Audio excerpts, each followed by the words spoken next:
Alright, this time we're gonna go ahead and go over a guide that's gonna cover literally everything you need to know regarding the gearing process. Now, there is a guide in the game that just came out for code closers, and you can see some stuff on there, but it's not describing where you have to start or what you need to do. So if you're brand new or you're returning, this is a guide that you can look at any time that you need, and timestamps are listed in the description, so make sure to check those out as well. If you have any questions, you can also ask down in the comments below. Alright, so when it comes to gearing up, a lot has changed over time. As you can obviously tell, there's some different things that you can do now regarding the gearing process. Now, the thing you need to know is that there is ways to skip gear progression. Obviously, more content that comes out, it's much easier to skip content. If you look at the previous videos back then regarding the gear progression, gear like Beast King gear, like Behemoth, or Gatekeeper gear that you can craft and transcend and all that stuff. If you are interested in looking at that stuff, you can check it out. However, I do not recommend going for that at all, and there is a big reason for it. So, as you know, in the beginning this has not changed. You get your core and your 2 modeled. You are set to go for pretty much till level cap, basically, at least for most of it. Now, once you reach a specific area, and it is called New Soul Branch Command and Control Office, once you reach there, you will be given equipment that would skip you all the way around 30 to 40 million, depending on what you have. Now, with that stated, all of that with Behemoth,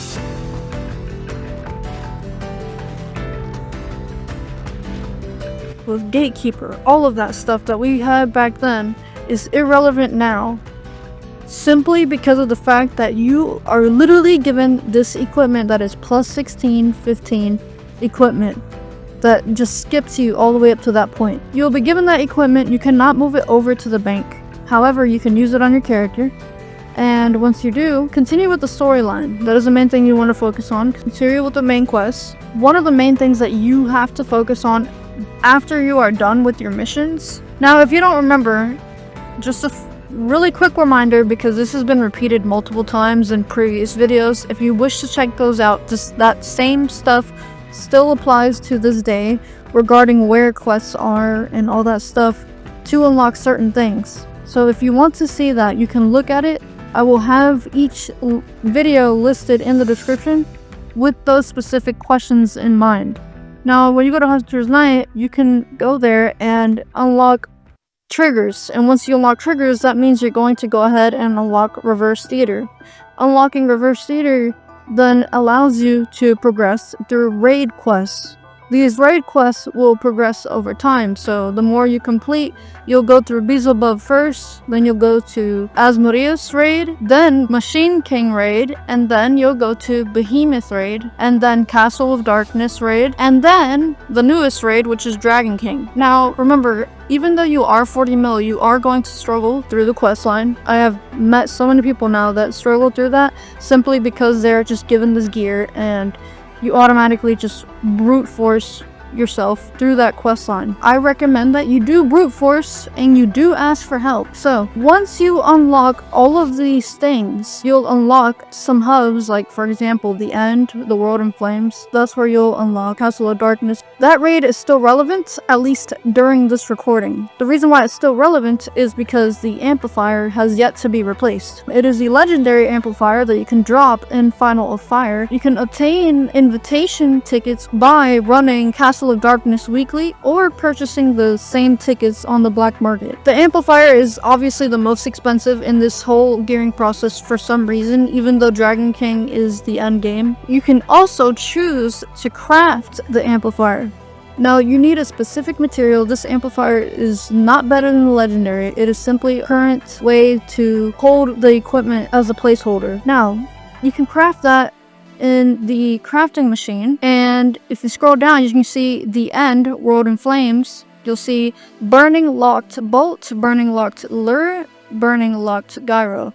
Now, the thing is, I've noticed that once you do these raids, they will give you boxes of this equipment here that I'm looking at, the modules as well as the amplifiers. So that changed. You don't have to go through here and craft these things. So what you would do is you would open that box after you unlock the raid and all that stuff, like I mentioned before. Once you do that, you need to transcend them. So now that you already have them crafted, you need to transcend them. I do not recommend wearing them yet until they are fully transcended. The materials that you need, which is specifically, let me show you, this one here, Cultist's Understated Relic. You need to run a solo dungeon. 3 bosses specifically for solo. This will take you a long time to do on your own. So if you want to brute force this, you can go ahead and do it. Stack on these materials and make sure to be patient. The more ults you have, the more materials you can transfer over to the bank. So they say that they're not bank shareable, but if you craft this here, these are bank shareable.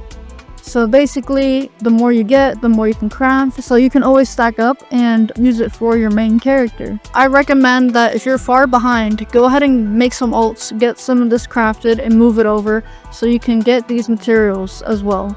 The Greedy Ominous Treasure is obtained through weeklies and dailies. You can also obtain other materials from this same dungeon as well. You can move them over to your character or you can buy them in the black market. It is up to you. If you notice, Chromatic Phase Essence and Sticky Residue are big things when it comes to crafting or even transcending these things, right? If you're wondering where to actually get these and where are the best places, it is literally Ancient Dragon Historic Site.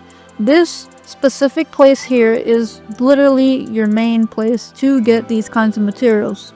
Dragon Execution Ground Assault is what you want to focus on. The more characters you have, the more runs you can do. Like I said, it is only 25 mil combat power. Simply make another character, skip to New Soul, and then you'll obtain the 30 to 40 mil equipment and you can run this.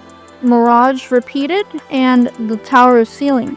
These will give you golden boxes that you can use and open them, and it'll give you Chromatic Phase Essence and Sticky Residue. What you can also do is run Flame Wave. Flame Wave is very well known to provide the most Chromatic Phase Essence materials as well as Sticky Residue. Currently, you can also run Purification Dungeons, which is specifically the first dungeon in Purification that you can encounter, which is not the bosses, it is just simply a normal dungeon that you can run, and you will notice that you can earn a bunch of Chromatic Phase Essence, or really the fibers itself, and the gummy residue that you could use to craft the actual materials itself. Now that you know that you can craft the amplifier as well as the modules and transcend them, what you can do is, if you want to make this any faster, if you go here, I can show you specifically Prometheus, because this is where you're basically going to start off with. So these amplifiers will only require 1 transcending. Now as you can see, this applies to everything that you're transcending. There's 3 options. This one is the least likely you would ever do. This is basically just taking chances as your materials continuously decrease to hopefully upgrade it with the lower requirement for materials if you don't have enough. That is not recommended to do. The middle one is the 100% chance of upgrading it. As you can see on the times, it says upgrade 100% and 100%. So these 2 right here are 100% upgrade. This is basically the requirement for everything to gather all the materials that you need.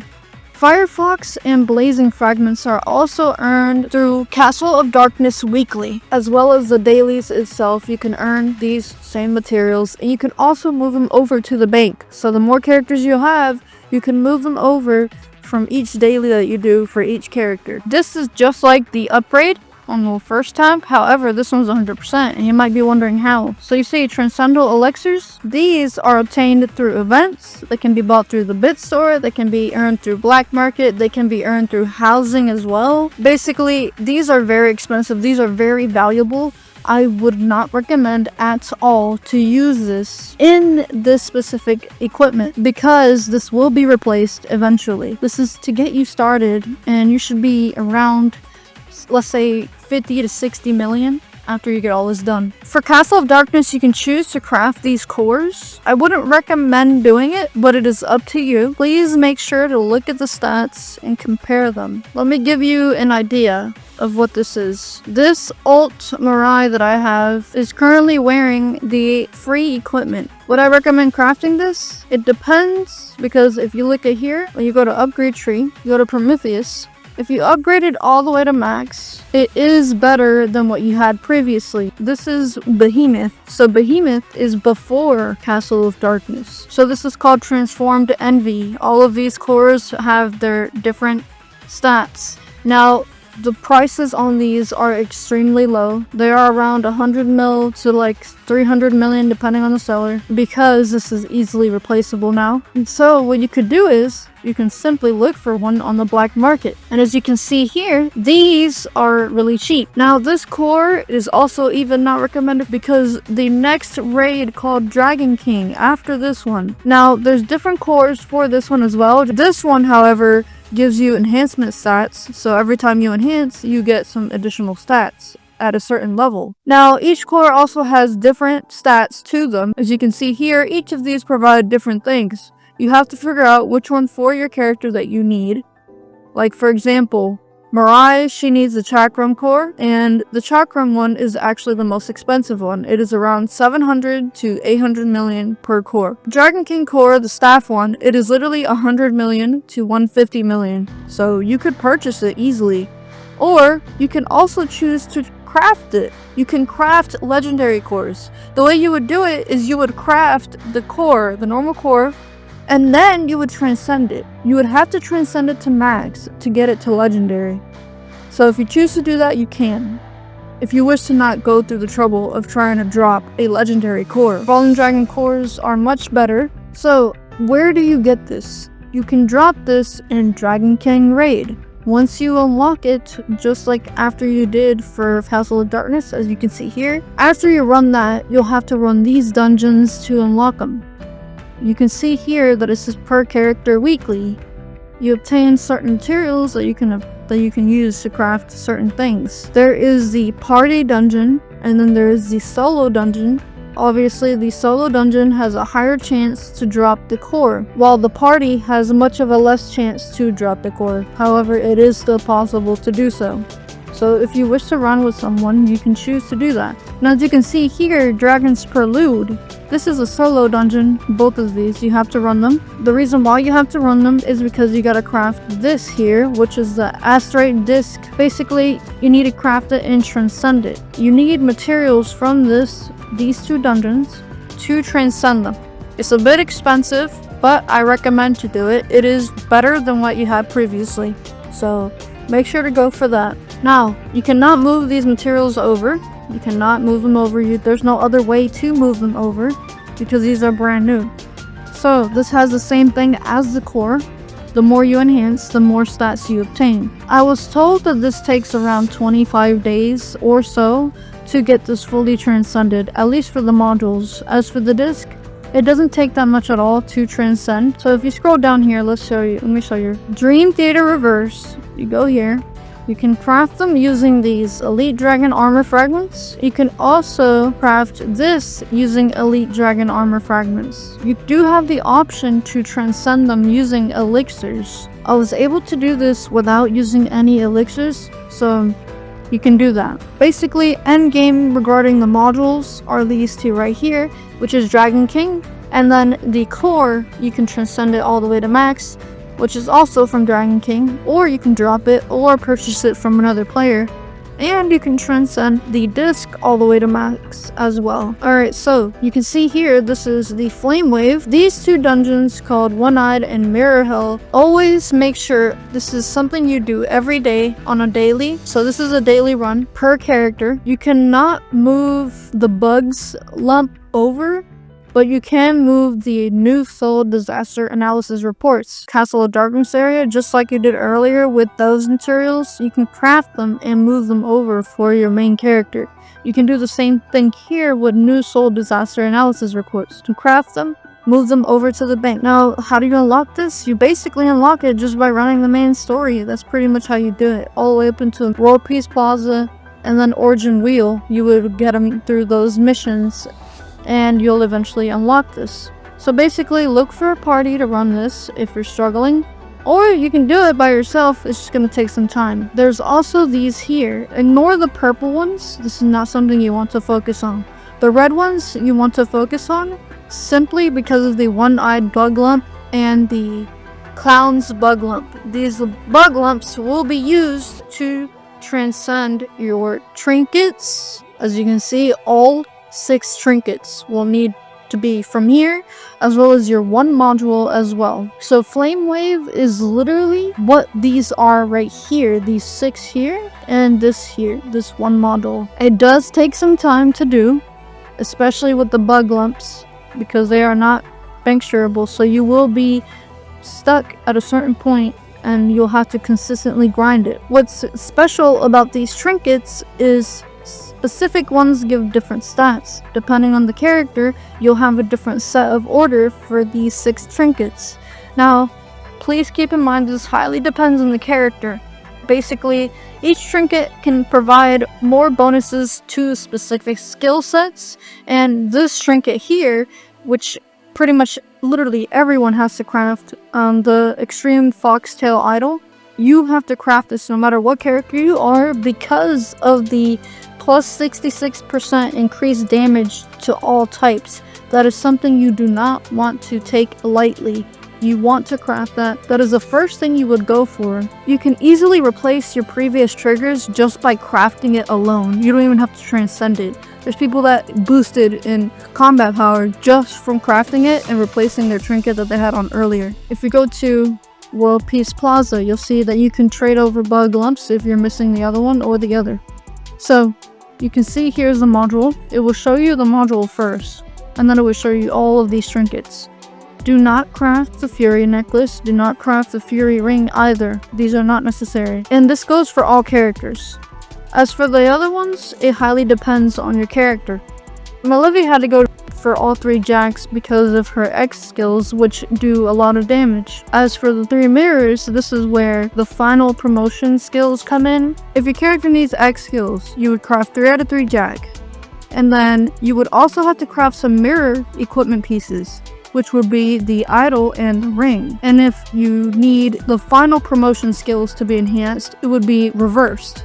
So you would do 3 out of 3 mirror, and then you would do the idol jack and the ring for jack. And then this applies to every character, like stated earlier, is the flame idol trinket. And then as for the Fury Fire Impulsor, it highly depends on what it is named for your character. Depending on the character that you are on, it will be named differently and the image will be shown differently. That's basically what it is. It's going to be automatically for your character. The module is straight up what you need. It will be replaced for this 1 slot here. What will be slowing you down, it can be the new soul damage analysis reports. You can purchase them on the black market, or you can simply grind them here in the side dungeons. As you can see, the best way to do so is by running this here. You can get 12 new soul damage analysis reports. You can run these dungeons 6 times per character, so it's not necessarily like running the dungeon and then retrying this one over and over. No, you have to click refresh, and when you click refresh, it'll reset these in order, and it'll give you different options to choose from. So what you want to do is you want to keep trying to get these here so you can stack more and more and move them over to the bank, or obviously just save up and use it for your main character. The more characters you have, the more you can get these 12 new soul damage analysis reports. They're pretty cheap on the market right now, so I would recommend buying them if you wish to not grind this. You could simply just craft these trinkets and this module, and you wouldn't even have to transcend it. Alright, now for Break Challenge. Break Challenge is finally the last part, or it could be in between this. It doesn't have to be the final one. However, this one's the most simple one. Basically, you'll go through the quest line and then you'll eventually unlock Break Challenge. Break Challenge is the new triggers that will replace anything you had on previously for the triggers. These are the best ones, and it gives you certain stats. You scroll all the way down to Break Challenge, you see these things here? These provide the actual triggers themselves. This is tickets to a specific boss that you can run, and these are tuning resets for the triggers. And as you can see, these are in. And if you were to reset it, it would give you different numbers. It would not give you different stats, it would give you different numbers. The best one is number 1, and the least, it goes all the way down to 6. So it's really hard to even get all 1s at all, and even 1s and 2s is pretty difficult, but the ones that's really difficult is getting tuning 1. What you want to get with these triggers is mainly air, back, chase crit damage, or physical and magical crit damage. This highly depends on which character you're playing, obviously. So let me show you how this works. You go to scroll down, break challenge, right click, and these open up. You can identify them. You can click here where it says identify all, and they're identified. See, there's different options. The least is 6. You cannot change these stats whatsoever. So if you have a bad one, all you have to do is just dismantle it at that point. I wouldn't recommend wearing it. If you were to have something close to this, where you would have almost everything you want except one stat is pretty useless, you could wear that for now if this is all you have at the moment, but do not worry about trying to get it to perfect tunes or anything like that. So as for the letters and all that, you can do tuning for that if you want to. It's really easy, obviously, if you know how to do tuning. You simply just go here. You can choose to tune that. You can also move the tunings from one trigger to the other. If you already went through the process of having perfect tunings on one trigger from the infinite gluttony triggers, you can move the tunings over using the trigger tuning extractor. Can only be used on execution of gluttony and execution of infinite gluttony. There's also 2 different types of these triggers. There's the elite version and then there's this unique version. The elite version is a purple color, and you only have 3 numbers. You don't have 4 numbers, so which means you only have 3 stats rather than 4. Obviously you would want to go for the unique ones rather than the elite. Now how do you get these? Well, you can see here the red NPC break challenge.